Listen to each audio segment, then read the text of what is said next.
Hi, everyone. Bill Rensselaer in the 1011 Now streaming studio. It is Monday, and that means we get to hang out with Josh Planos from the Better Business Bureau. Josh, it has been a couple weeks since we've been able to connect and hang out. Sounds like you've been just hopping all over the place, and right before we got on, we decided that Central Time Zone is the best time zone. Well, I will endorse the perspective. Yes, very happy to be here, Bill. Happy to be back in Nebraska with you. Awesome. Well, today again, if anyone's new to the segment, again, we just kind of talk about some of the latest kind of consumer headlines, whether it be scams locally, nationally, things going on over the summer. It was that random text message that everyone got. That thankfully, I think at the time everyone was like, "Okay, this is pretty sus." Today, though, Josh, kind of a sad. I mean, they're all sad, but this one particularly sad because we're dealing with something that's local, and that kind of has a sad backstory to it. So, can you kind of walk us through what we're worried about today? Yeah, there is a fraudulent website that is impersonating what was a real business. It was known as Houston's Motors in Beatrice, Nebraska, and this company sadly was shuttered after the owner, Nick Houston, passed away in December 2023. I believe the business shut down a short while later. But scammers are now using that business's name and its former address to steal from unsuspecting car buyers. The website is still live as of right now, and it's still impacting a great deal of money. Victims have reported just to us that they lost more than $51,000. And again, as we so often talk about, Bill, we are only reporting on what it is that we know. And what we know is that the impact is exponentially greater than what is ultimately reported. But the fact that this fake site is still operational and weaponizing what was a real business that had real customers and real infrastructure is really sad. And at the same time, not terribly surprising because I believe, Bill, you and I have even spoken in the past about fake car buying and the difficulties that come from trying to purchase a vehicle at a cost you can't get elsewhere, assuming you don't want to go to a car dealership. And this is one of those cases, right, where this site allegedly can provide you with a classic car that doesn't exist. Yeah, it really is. Unfortunate. Car buying is extremely stressful, and there's tons of local used car businesses that are really great businesses. That because you go to the dealership, you don't necessarily want to spend all that money on a brand new car. So these used car shops are doing a lot of business and are usually doing a lot of good to help the community. And again, this is the website. It is still live, and I look at this and this looks completely legitimate to my eyes. I have all the security software from Gray IT on this computer, and it let me get on this website. And I was looking for a car. This looks like a nice website. When we think about scams, at least the knee-jerk reaction is that they're going to be like shoddy, they're going to be slapstick, they're going to be thrown together at the last second. This is a website that has a carousel of images that look high resolution, right? And unfortunately, it's so convincing that you have the daughter of the dealership's late owner who's fielding calls from people who don't realize that they're dealing with criminals and not a legitimate business. So it's not enough that this person lost a parent. It's that she's, fielding phone calls from really upset customers who have wired, tens of thousands of dollars for vehicles that don't exist and certainly don't exist on this business that has since been shuttered. And so, again, this is obviously local in Beatrice. And again, website is still active. And it was just a week ago today that you guys got a complaint in that someone said they wired over $40,000 to this business and they got no car. Yeah, $42,500 for a classic car that never existed in the first place. And the reason why people are turning to these sites is because they feel like they can't find them local, they can't find them elsewhere, they can't find them for this cost.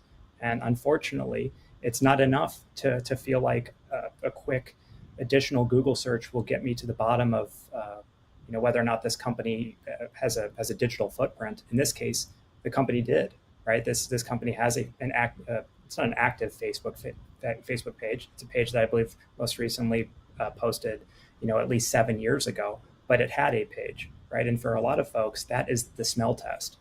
I see that this company was at one time located at this location. And yeah, it's a little concerning that they haven't been terribly active recently, but all I'm after is is this going to pass the smell test? And sadly, for a lot of folks, that's all it takes to wire that amount of money for the vehicle, even if the vehicle is located, halfway around the country and not at a company that continues to operate. And we've talked a lot in the past, Josh. One of the things you always got to be careful with is that URL, because a lot of times, you may be thinking you're at a website, but it's just there's one character maybe kind of flipped around in there, but this was the address of this company. Like it's spelled correctly. Again, you look at it, and it looks like a legitimate website URL. And it would stand to reason that if a scammer was interested in propping up an illegitimate operation, that they would be interested in coasting off the cachet or some of that digital footprint of a pre-existing business, right? There is a reason why Amazon is the most impersonated company in the world. It's because people know that company exists and has considerable market penetration, and you don't need to explain what that company is. In this case, Houston's Motors might not be a household name, but it was a name for the Beatrice community, and it did have earned media hits. It had digital landing pages. It had a real existence, and so unfortunately, this is a company that didn't even know it needed to fight back, right? Until it was fielding phone calls from people who were upset customers, thinking it was still active. But that's, at least in part, I would say, a warning sign that people should take down, dormant social media profiles. I think that there's an element of that to this story. Not that to say that if they didn't have a Facebook page, this wouldn't have happened, but it does cut off one of those landing pages and one of those search results that might help the customer as they seek to navigate what is a really difficult process in 2025, which is this company real? It's really hard to know these days. Yeah, and it kind of brings up a topic that I don't think we've ever even really discussed. We've been doing this for feels like almost 2 years now. A lot of it's on the front end, but if a business closes its doors, how do you, I guess, kind of clean up your digital footprint when you're done? And again, this is by no means, Houston's Motors' fault.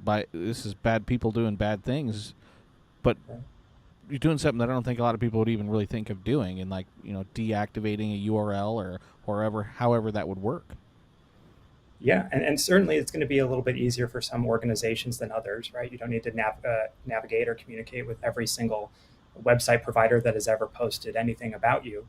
But at bare minimum, you could, if let's say you didn't deactivate that Facebook page, if you pin a post at the top that says this company is no longer in business, that's usually an effective strategy. A lot of companies do that, or at least leave up that post for a certain amount of time so their customers or their audience or their followers know that is the route that they have taken. You want to take down the official URL of that company in question. But there's going to be a certain amount of things that even a really aggressive digital audit won't catch. And I think that's probably the situation for this organization, that they didn't feel like they needed to take out a lifelong billboard alerting the public. I mean, this wasn't even a local customer, right? This is someone from out of state who wired this money.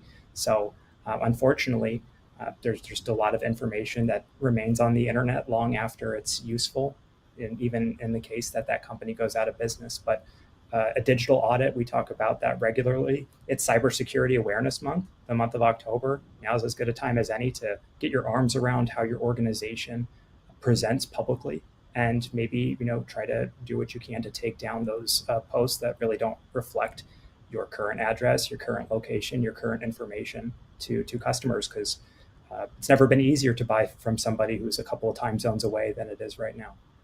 Yeah, 100%. So again, yeah, that website right now is still live, houstons-motors.com, and it is a fraudulent website now at this point. Again, it was a legitimate website, but it is now being used to scam folks, and has done so to the tune of a little over $50,000 so far to date. So this is what we want folks to watch out for. Josh, anything else top of mind for you over at the BBB? You just mentioned Cybersecurity Month. Obviously, Halloween's right around the corner here in just a couple weeks. And then before you know it, We're talking about Black Friday stuff and Christmas stuff. Yeah, I need things to slow down, Bill. I don't know if you feel that way. Yeah. Working in a newsroom, I'm probably preaching to the choir here, but yes, there's any number of consumer-related decisions that are coming up.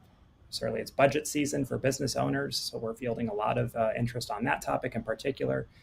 The best strategy is going to be one that you follow. So whether you're buying Halloween candy or you're trying to budget for 2026, create something that you are willing to check back in on and to follow. As simple as that sounds, there are a lot more people who go into the grocery store without any price point in mind, without any quantity in mind, and really get in a lot of trouble as a result of that. So give yourself a strategy to stick with. Write it down on a piece of paper. They still sell pencils and paper, from what I understand. That information is still extremely useful. So go in with a strategy in mind and keep yourself on schedule. Awesome. All right, Josh. Well, again, good to connect with you. Appreciate your time today. As always, hope you have a good Monday. Bill, thank you. All right, that was Josh Planos with the Better Business Bureau. We appreciate his time and his insight, again, letting folks know about, again, local scam that's going on right now, impersonating a closed Beatrice auto dealer. So, again, that's houstonsmotors.com down there in Beatrice. Was a legitimate business, but, the owner passed away a couple years ago, and it's no longer in business. And unfortunately now some scammers are taking advantage of that. So we want to let folks know to watch out for that. So appreciate everyone for tuning in and watching today. As always, keep it tuned to 1011 both on air and online for all of the latest news, weather, and sports. Until next time, hope everyone has a nice Monday. 1011 News is everywhere. Download our smart TV apps